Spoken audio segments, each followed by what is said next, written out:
no domingo passado, o primeiro sola, e nós estamos agora com o segundo. Qual foi o primeiro sola? Somente as Escrituras. E hoje nós estamos com o segundo, que é somente Cristo. Quando nós falamos somente Cristo, o que nós estamos querendo dizer? Quantos reformadores, todos os segmentos da reforma, eles estavam unânimes no ponto. E não foram eles que construíram esses solas. Eles eram unânimes dos solas. Eles deram esses títulos em latim, e sola significa somente. Eles estavam unânimes com esses pontos basilares da fé cristã. Hoje, não é somente Cristo. O que eles estavam querendo dizer com essa expressão somente Cristo? Nada, absolutamente nada. Quando se fala de salvação, nada e ninguém mais do que Cristo. O que Cristo fez, a obra dele na cruz, é suficiente para a salvação do homem pecador, dos pecadores arrependidos. Ninguém precisa complementar esta obra, ninguém precisa melhorar a obra que Jesus fez, ninguém precisa aperfeiçoar esta obra. Quando Jesus disse, está consumado, usou uma palavrinha grega chamada tetelestai, está consumado, Jesus está dizendo, tudo o que o pecador precisava para ser salvo, acabou de ser feito. Ninguém precisa fazer mais nada, quando o tema é salvação. Então, queridos, está insistindo aqui, sai com a mensagem aqui? Então, os reformadores, a voz dos reformadores foi esta, somente Cristo. Lembra os irmãos que nós falamos que a missionária Adriana estaria conosco aqui, né? Hoje para fazer a exposição do somente Cristo, mas vai ter que viajar. E ela não pôde estar conosco nesta manhã. O texto, querido, o melhor texto da Bíblia para a gente ver a perfeição da obra de Jesus é este aqui.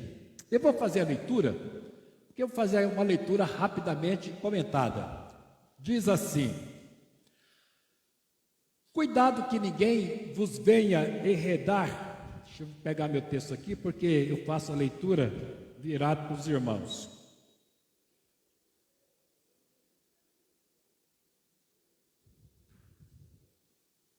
Deixa eu só abrir aqui, queridos. Mas aqui eu não coloquei o texto. Fazer ali mesmo.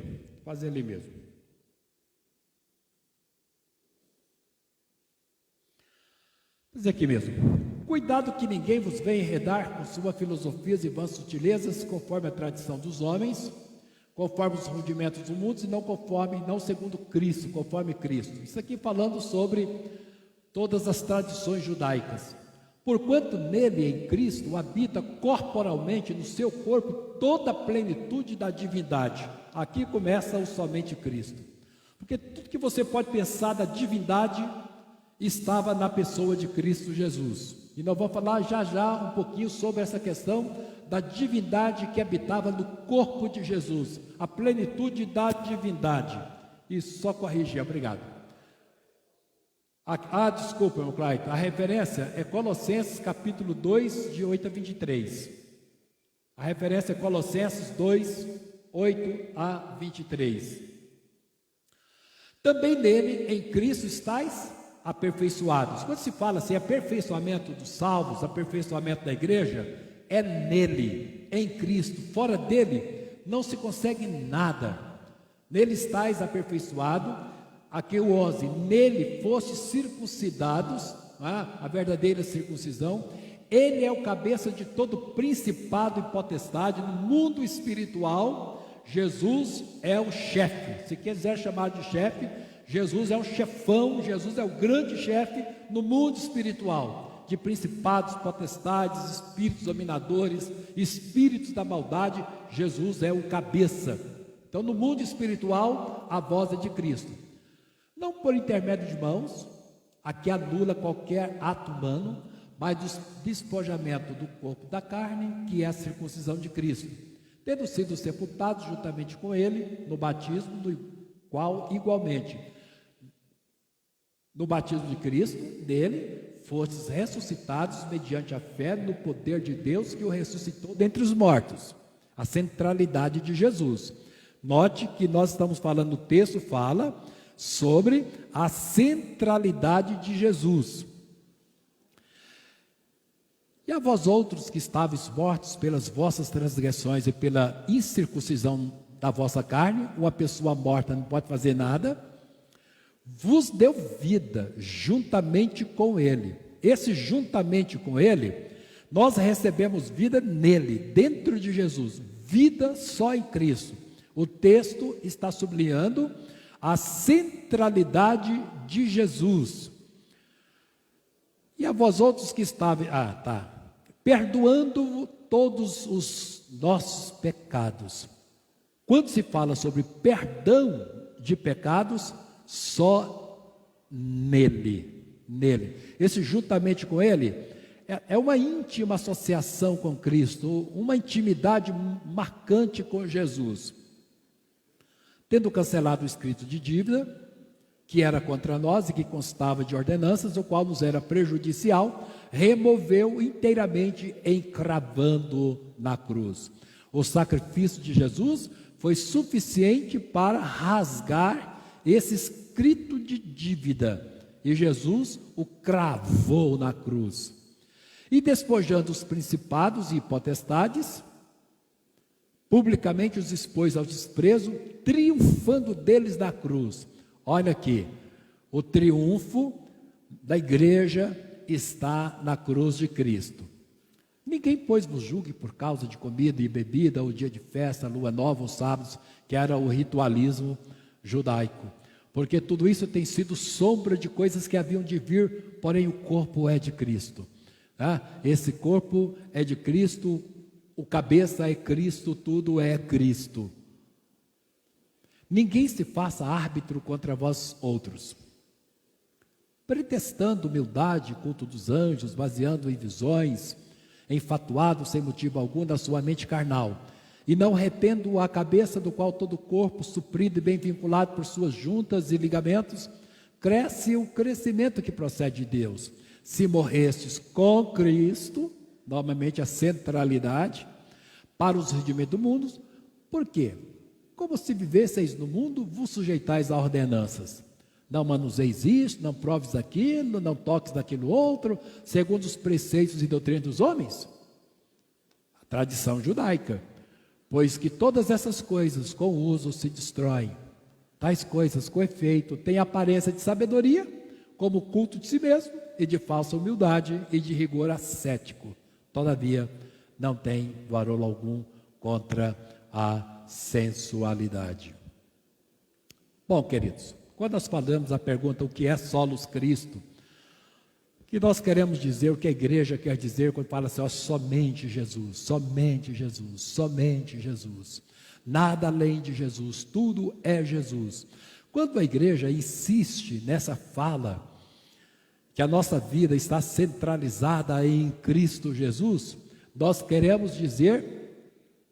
estamos querendo dizer a exclusividade de Cristo,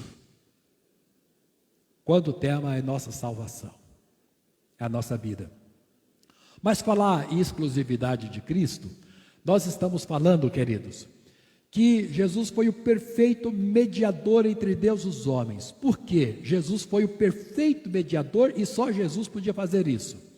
Porque ele foi ao mesmo tempo Deus. O texto fala que a plenitude da divindade habitava nele. Jesus foi ao mesmo tempo Deus e Jesus foi ao mesmo tempo homem, mas perfeito. Então ele é perfeito mediador. Ele foi, queridos, esse milagre de unir essas duas naturezas, a natureza humana e a natureza divina, no mesmo corpo, só Jesus conseguiu isso. Ninguém mais conseguiu essa façanha, se é que é uma façanha, um milagre. Ninguém mais conseguiu reproduzir isto. Então Jesus, como a plenitude da divindade naquele corpo, mas ao mesmo tempo ele como ser humano, para se identificar conosco, ele pôde dessa forma, na plenitude da sua divindade, segurar na mão de Deus. E na plenitude perfeita da sua humanidade, sem pecado algum, ele pôde segurar nas nossas mãos. Então Jesus, com uma mão, ele segurou na nossa, era a perfeita humanidade, e com a outra mão, a perfeita divindade, ele segurou na mão de Deus e uniu as duas. Isso é mediador. Ele foi perfeito mediador. Esse milagre, só Jesus conseguiu fazer isto. Então nós estamos dizendo assim, é a exclusividade de Jesus, ou a centralidade de Cristo Jesus. Quando se fala em perfeito sacrifício, que foi perfeito, ele cumpriu, queridos, o que ninguém poderia cumprir, a justiça da lei. Qual era a justiça da lei? Ele disse, olha, você tem 10 mandamentos, e você não pode pecar contra nenhum deles. E se você pecar contra um, a justiça da lei é muito dura. É a expressão lá no universo do irmão Clayton como advogado. Dura lex sed lex. A lei é dura, mas é a lei. Se você peca contra um, você é culpado dos 10. Mas Jesus não pecou, Jesus não quebrou um único princípio da lei. Então, dessa forma, o sacrifício dele foi perfeito na cruz. Deus se agradou do que Cristo fez. E só Jesus poderia fazer isso. E aí veio a nossa confissão, somente Cristo, somente Jesus. Quando nós falamos da exclusividade de Cristo, ele foi o perfeito expiador. Por quê? Ele conseguiu dessa forma carregar toda a nossa culpa, pagar o preço do nosso pecado. E só uma pessoa perfeita, totalmente justa, poderia pagar o preço do nosso pecado. E Jesus se ofereceu, disse, eu vou pagar esse preço. E Jesus conseguiu pagar o preço do nosso pecado. Então ele foi o perfeito expiador. E ele foi o perfeito intercessor. Ele assume aqui o papel de um sacerdote, a gente vai falar um pouquinho nisso lá na frente. Ele consegue fazer uma intercessão perfeita diante de Deus sobre as nossas vidas. Aí quando ele pega a mão de Deus, pega a nossa mão e une as duas mãos, é mais ou menos assim. Você imagina um casal que está brigado.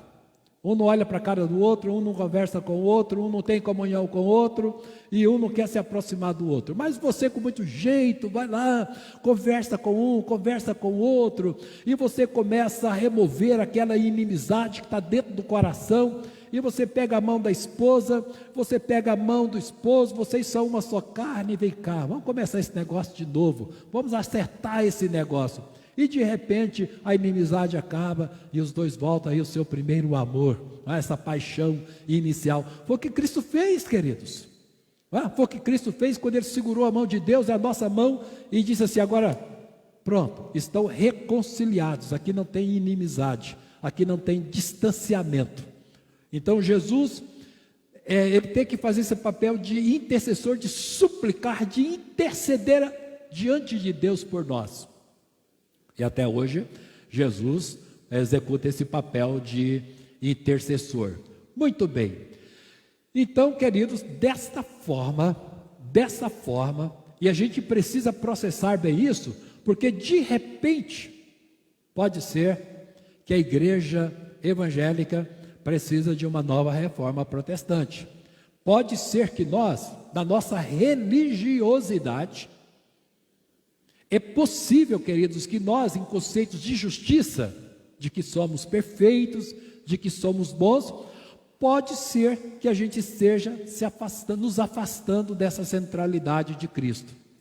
De repente eu acho que eu sou muito bom, eu não tenho pecado, eu não tenho falha, eu não tenho nem necessidade de confessar pecado para Deus, porque eu sou muito bonzinho. E esse falso conceito de santidade, pode ser que me leve a distanciar da centralidade de Cristo. Se Jesus, eu não estou nem sentindo falta do Senhor, eu acho que eu mesmo resolvi meu problema diante de Deus. Então, queridos, aqui é o fundamento da fé protestante. Esses 4 pontos aqui, eles são fundamentais quando nós falamos somente Cristo, somente Cristo, somente Jesus. Vamos ler juntos? Que esse aqui é o texto clássico, né? Fora aquele que nós lemos, esse aqui é bem condensado, aquele texto lá é bem amplo, é bem expositivo, bem subjetivo, aqui já é um texto bem objetivo. Vamos ler junto? Porquanto há um só Deus e um só mediador entre Deus e os homens, Cristo Jesus, homem. Quantos mediadores existe entre Deus e os homens? Aqui precisa de um mediador, que tenha todas aquelas 4 qualidades lá. Quem é o único? Cristo Jesus, homem. O Cristo divino e o Jesus humano. O Cristo divino, com a plenitude da sua divindade. Você não sabe o que é isso, queridos? Nós lemos na Bíblia, mas nós não somos capazes de saber o que significa plenitude da divindade. Você vai entender um pouquinho isso quando chegar lá e você poder saber quem é, o que é os céus e quem é Deus. Muito bem, mas existe um só. Se é apenas um, é Ele, não é? Somente Jesus. Tenho que mandar fazer uma limpeza no meu computador. Bom, queridos, o que foi que aconteceu para os reformadores se levantarem com tanta veemência, com tanta convicção, com tanta coragem e ousadia? Eles se levantaram contra a estrutura de uma igreja, contra o poder de uma igreja, contra a soberania de uma igreja. O que foi que eles viram nessa igreja? Eles encontraram uma série de erros doutrinários, e a igreja estava dizendo: olha, vocês não se iludam, Jesus não é suficiente para salvar os homens, o que Jesus fez na cruz não é suficiente. O que a igreja ensinava é que ela precisava, que os crentes, os salvos, os cristãos, precisavam completar o que Jesus fez. De que forma a igreja colocou isso? Primeiro, vocês precisam de uma medianeira. Jesus, somente como mediador, não resolve o problema da salvação dos pecadores. Então vocês precisam de Maria. Maria é medianeira, ou seja, Maria está completando a obra que Jesus fez na cruz do Calvário, já que no pensamento da igreja a cruz não é suficiente. Segundo, os demais santos também completam esta obra, e vocês precisam de buscar, de invocar esta lista enorme de santos que a igreja apresenta a vocês. Essa canonização faz parte desse processo de salvação dos pecadores.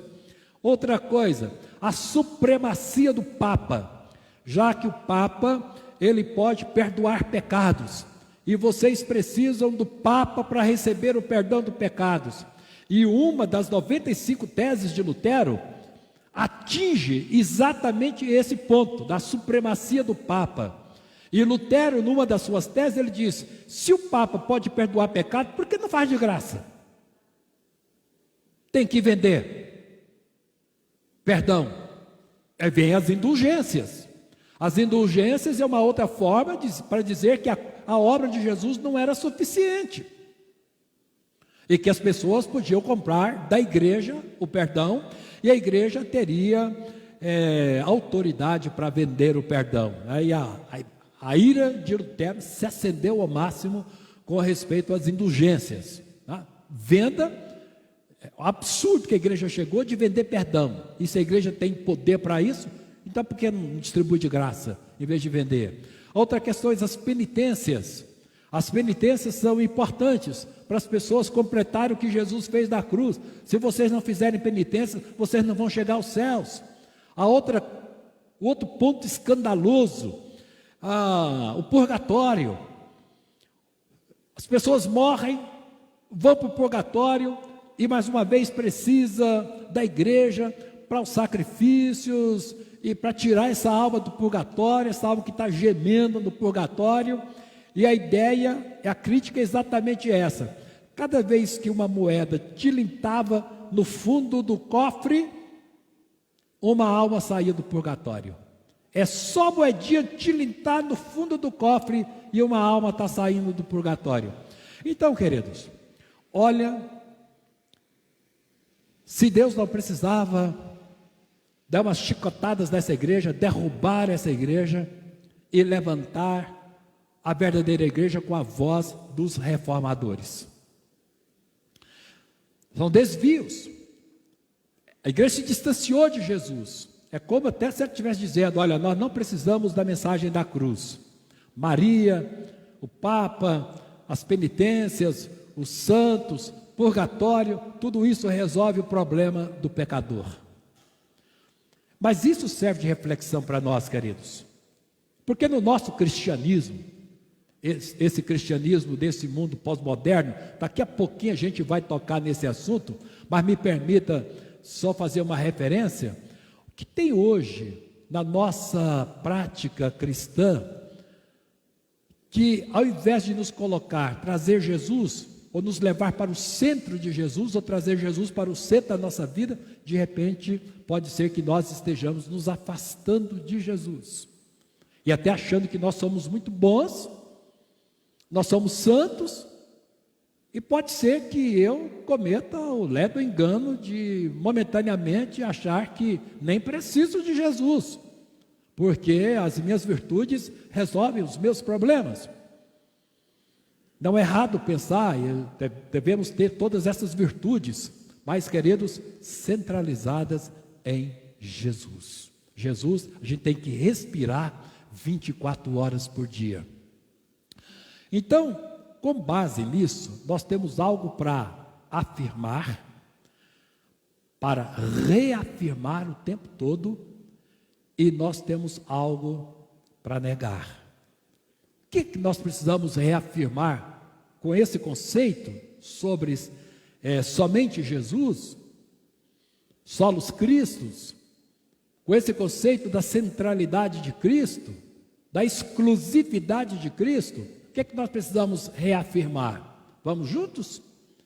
Reafirmamos que nossa salvação é realizada unicamente pela obra mediatória do Cristo histórico. Sua vida sem pecado e sua expiação por si só são suficientes para nossa justificação e reconciliação com o Pai. Pronto. Só isso, queridos. Somente isso. Somente Cristo. Somente Cristo. Unicamente a obra mediatória dele.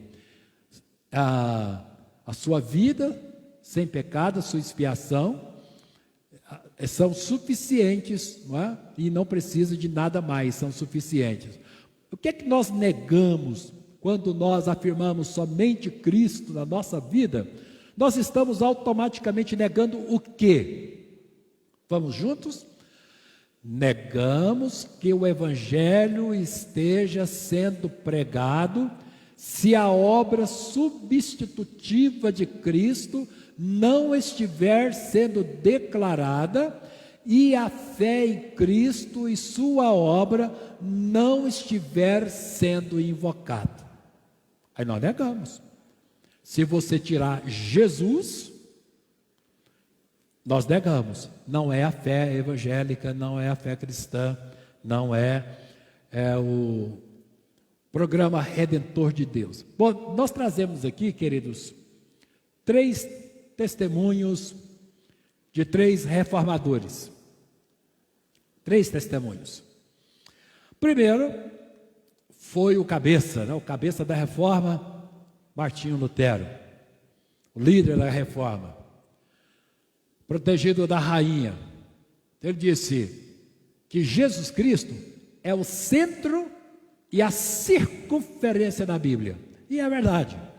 Quando você lê o Velho Testamento, livros, a Torá, aqueles 5 primeiros livros do Velho Testamento, os livros históricos, os livros poéticos, proféticos, do Novo Testamento também, tudo gira em torno de Jesus, a circunferência. Jesus é a circunferência de tudo. Eu ouvi um pastor judeu, ele é judeu, um conceituado judeu que se converteu a Cristo, e ele, no final de semana, num dos nossos seminários de atualização teológica, a nossa igreja o convidou como preletor. E nós ficamos um final de semana em Poços de Caldas. Não foi Poços de Caldas. Foi cidade de São Paulo, perto de Assis. Passou o nome da cidade. Nós ficamos um final de semana ouvindo ele falar sobre Jesus do Velho Testamento. Como o Velho Testamento mostra Jesus. Como o Velho Testamento aponta para Jesus. Impressionante. E você ouviu um judeu, na fala de um judeu. Então ficou mais lindo ainda. O Rick Zwingli disse: Cristo é o cabeça de todos os crentes, os que creem, todos os salvos, os quais são o seu corpo, e sem ele, o corpo está morto. Exclusividade de Cristo. Warfield escreveu: o poder salvador da fé reside, portanto, não em si mesma, não na fé, mas repousa no Salvador Todo-Poderoso. Então é Cristo, somente Cristo, e ninguém mais do que Cristo, né? Só a obra dele na cruz do Calvário. Bom, deixando os reformadores, saindo um pouco dos reformadores e vindo para a Bíblia, Atos 4,12, não há salvação, não existe salvação em nenhum outro, porque abaixo do céu não existe nenhum outro nome, nem Maria, nem os santos, nem o Papa, e nem atividades da igreja, dado entre os homens pelo qual importa que sejamos salvos. Atos 4,12 fechou a argumentação. Se alguém reconhece pecador, se alguém imagina que existe céu e que ele tem a oportunidade de chegar ao céu, de ir ao céu, a Bíblia diz: não há outro nome a não ser o de Jesus. E aí em João 15:5 diz: quem permanece em mim, eu acho lindo, queridos, nesse capítulo, no capítulo 15 de João, você vê esse verbo, é permanecer, estar, porque ele estar e permanecer, eles têm o mesmo sentido. Quem está em mim, quem permanece em mim, e eu nele, e eu permaneço nele, esse dá muito fruto, porque sem mim nada podeis fazer. Quando Jesus diz assim: olha, vocês não podem fazer nada, é nada mesmo. Qualquer estratégia, qualquer artifício da nossa parte, por mais sacrifício que traga, se vocês não podem fazer. Esta missão de salvar os homens reside única e exclusivamente em Cristo. Vocês não têm recurso nenhum para operar a salvação de vocês. Nenhum recurso.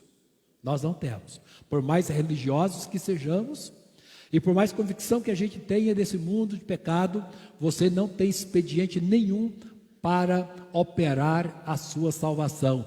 Jesus disse: nada podeis fazer. Quando diz nada, queridos, é nada mesmo, porque tudo aqui é operado por Jesus. E agora, essa linda frase aqui, nesse contexto de somente Jesus, tudo posso naquele que me fortalece, inclusive ser salvo, especialmente especialmente ser salvo, especialmente uma eternidade com Deus, cancelamento da dívida, anular essa dívida nossa com Deus. Tudo posso em Cristo Jesus, especialmente a operosidade da nossa salvação. Mas eu falei que eu ia dar uma palavrinha mais na frente sobre essa questão, o perigo que nós temos do nosso distanciamento, era a pergunta lá no final, sobre o distanciamento de Cristo Jesus, queridos. Como fica? Pergunto a vocês, como fica? Esse é somente Cristo? Com o liberalismo que nós vivemos e esse pluralismo religioso. Porque nesse liberalismo, queridos, que nós estamos vivendo, nada é pecado, tudo é permitido, todo mundo faz. Não é um distanciamento da centralidade de Cristo? Esse momento de pluralismo religioso, você já entendeu? Quando nós falamos de pluralismo religioso hoje, nós estamos apenas falando de cristianismo, budismo, maometismo, islamismo e todos esses ismos que você pode trazer para esse universo religioso. Mas você já está notando essa pluralidade de fé cristã no mundo evangélico?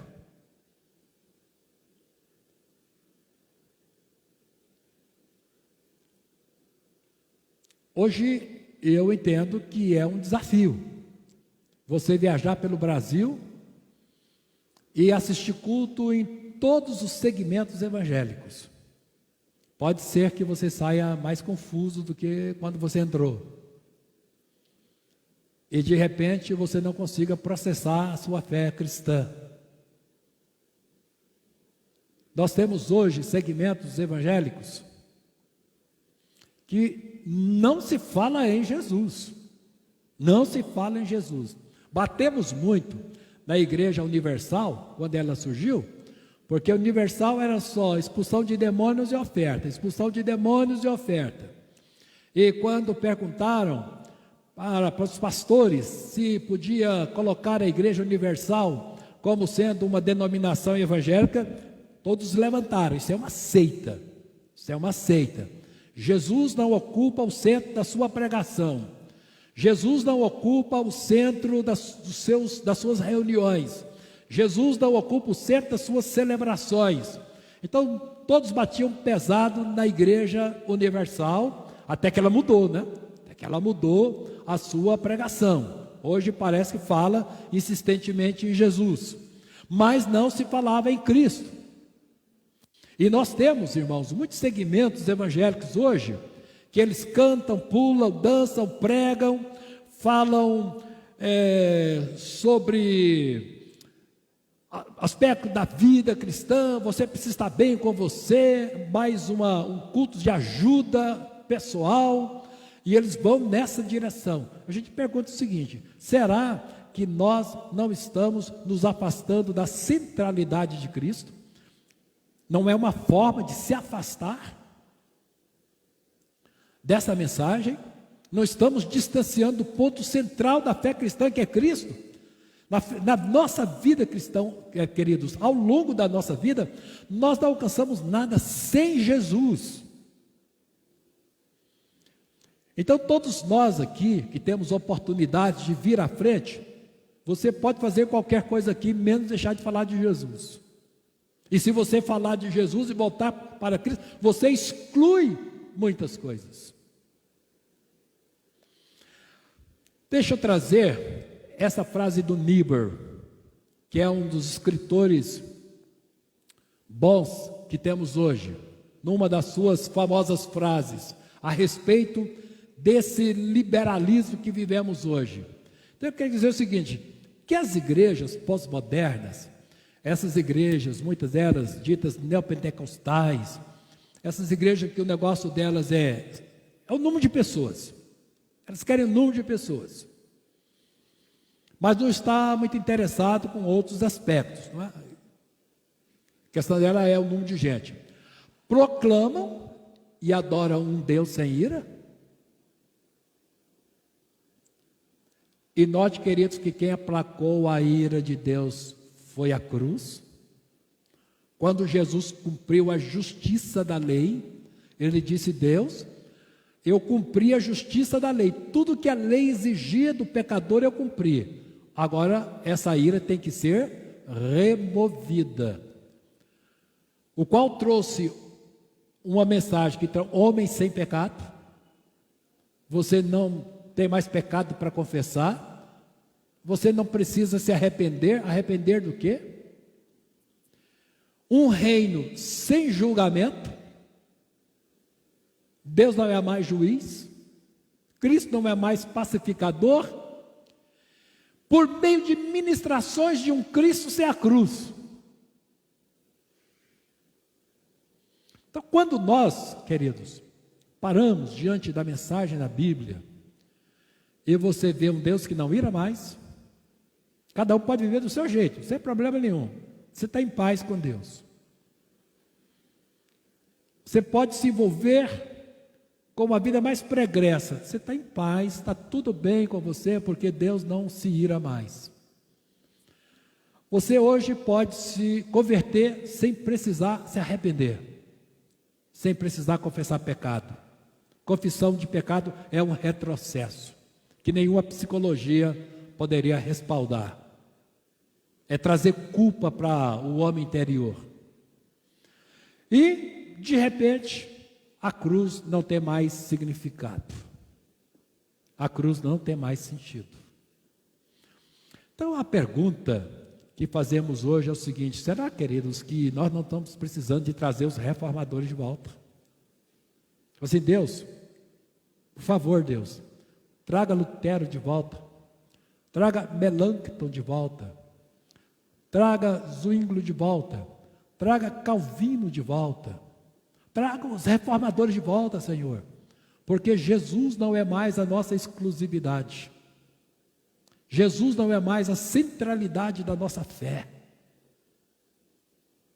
e nós estamos tão distantes da cruz, muitos, não é?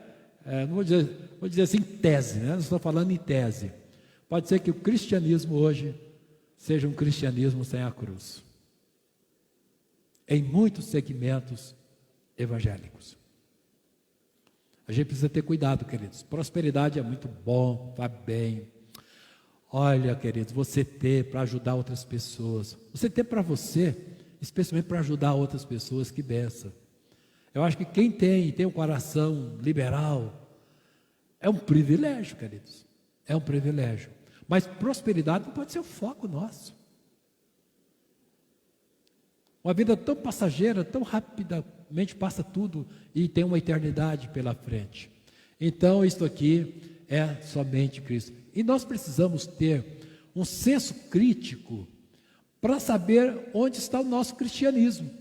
De repente a gente está aqui, é um Deus que não ira mais, homens não têm mais pecado, não tem mais que confessar pecado nenhum, a igreja está muito bem com a igreja, não tem pecado dentro da igreja. E se chegar um profeta aqui e dizer assim, há pecado na igreja, você não é de Deus. Essa igreja é santa, essa igreja é pura, essa igreja é perfeita, ninguém aqui comete problema nenhum. Não é? E não precisa nem mais do julgamento de Jesus, porque hoje o nosso evangelho sobrevive sem a cruz. Bom, quando nós falamos somente de Cristo, e fiquem tranquilos que está caminhando já para o final,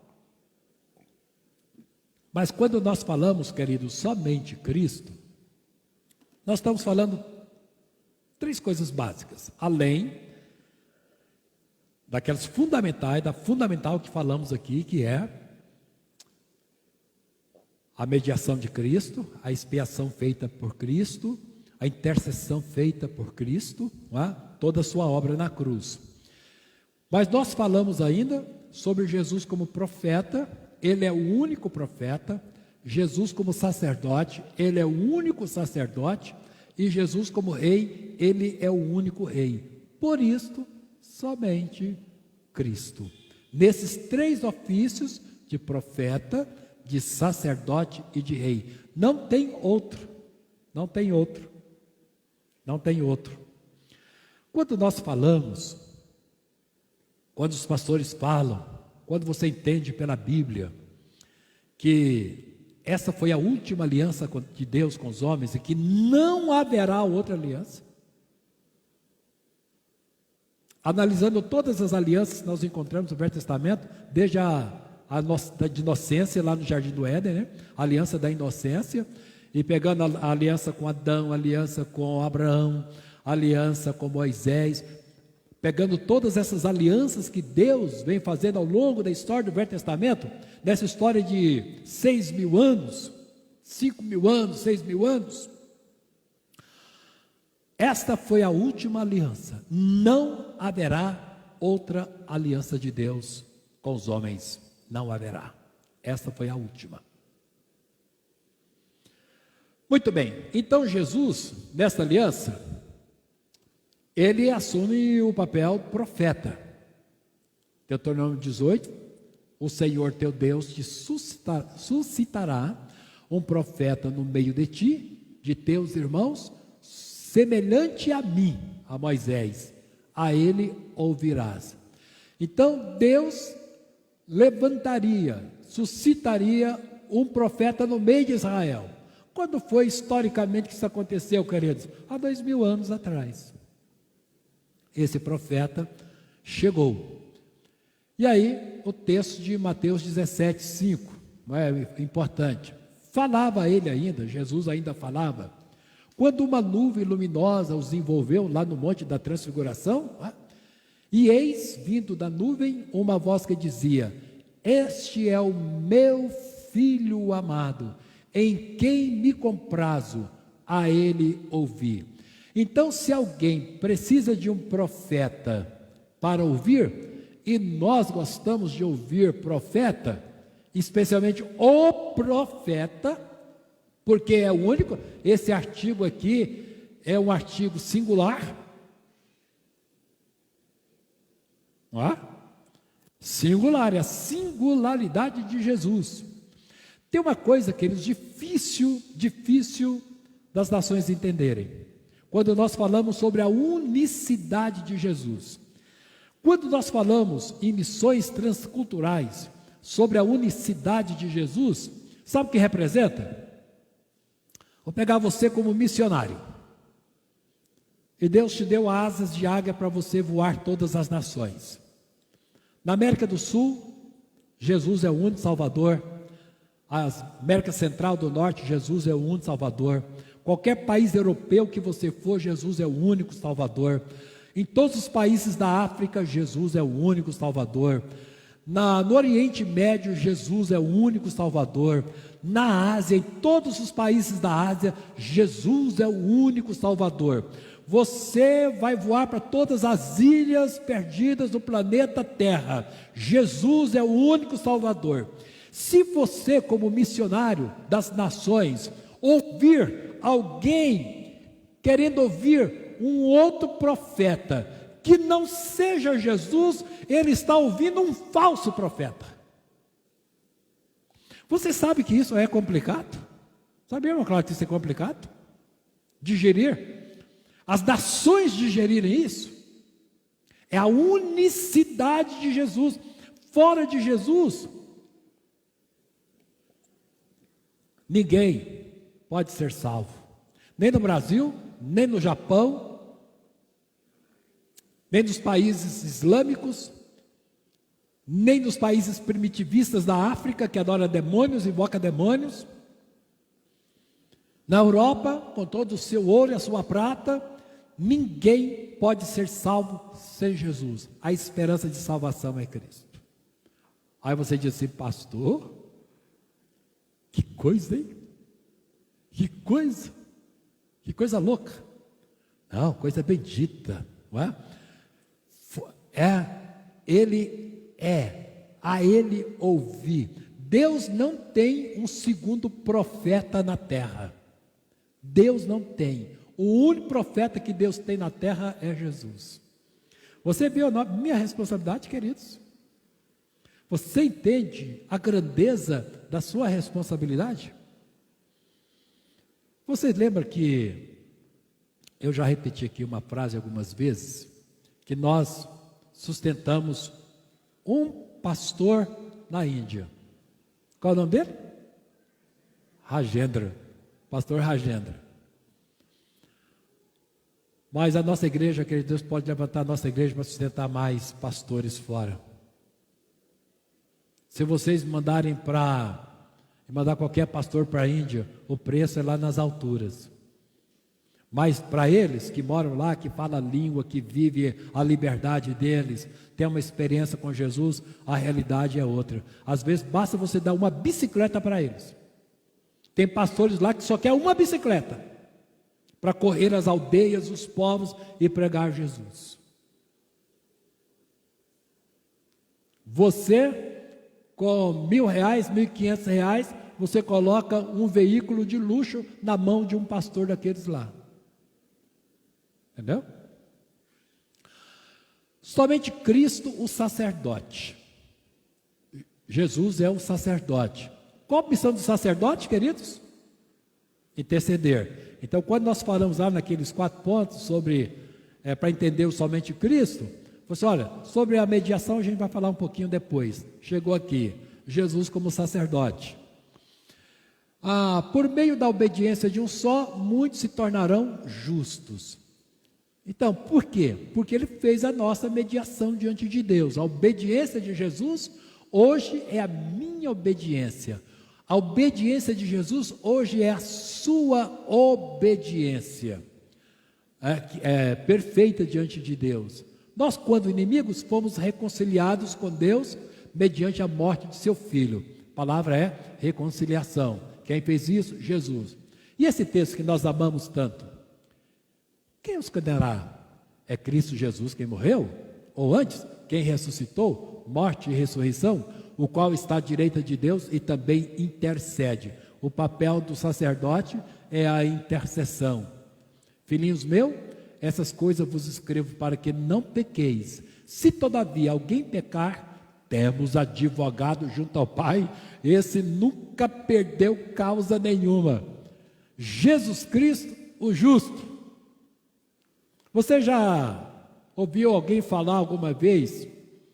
Pessoal, tinha que mudar meu advogado. Você já ouviu? Contratei um advogado, mas não deu nada. Pegou meu dinheiro, não resolveu meu problema. Vou mudar de advogado. Ontem eu ouvi essa expressão da minha irmã. Estou mudando de advogado. Queridos, esse aqui não. Esse aqui você não muda. Esse aqui você não muda. Esse nunca perdeu causa nenhuma diante de Deus. Porque a forma de defesa dele, queridos, é uma forma muito forte. Quando você dobra seus joelhos, diz: Senhor Deus, tenha misericórdia. Deu certo de novo. Pequei. Você está confessando, o diabo está te acusando diante de Deus. Jesus só faz isso aqui para Deus. Olha aqui, Deus. Aqui tem marcas. Eu paguei esse preço, essa dívida aí eu paguei. Está pedindo perdão? Está pedindo perdão e ela está paga. Essa dívida está paga. E o diabo não tem mais como acusar. De repente você sente uma paz no seu coração. Não há outra maneira de entrar na presença de Deus a não ser por meio de Cristo somente, né? Do somente Cristo. E aí, queridos, para terminar, e a gente deixa aqui, depois se algum dos irmãos quiser formular alguma pergunta,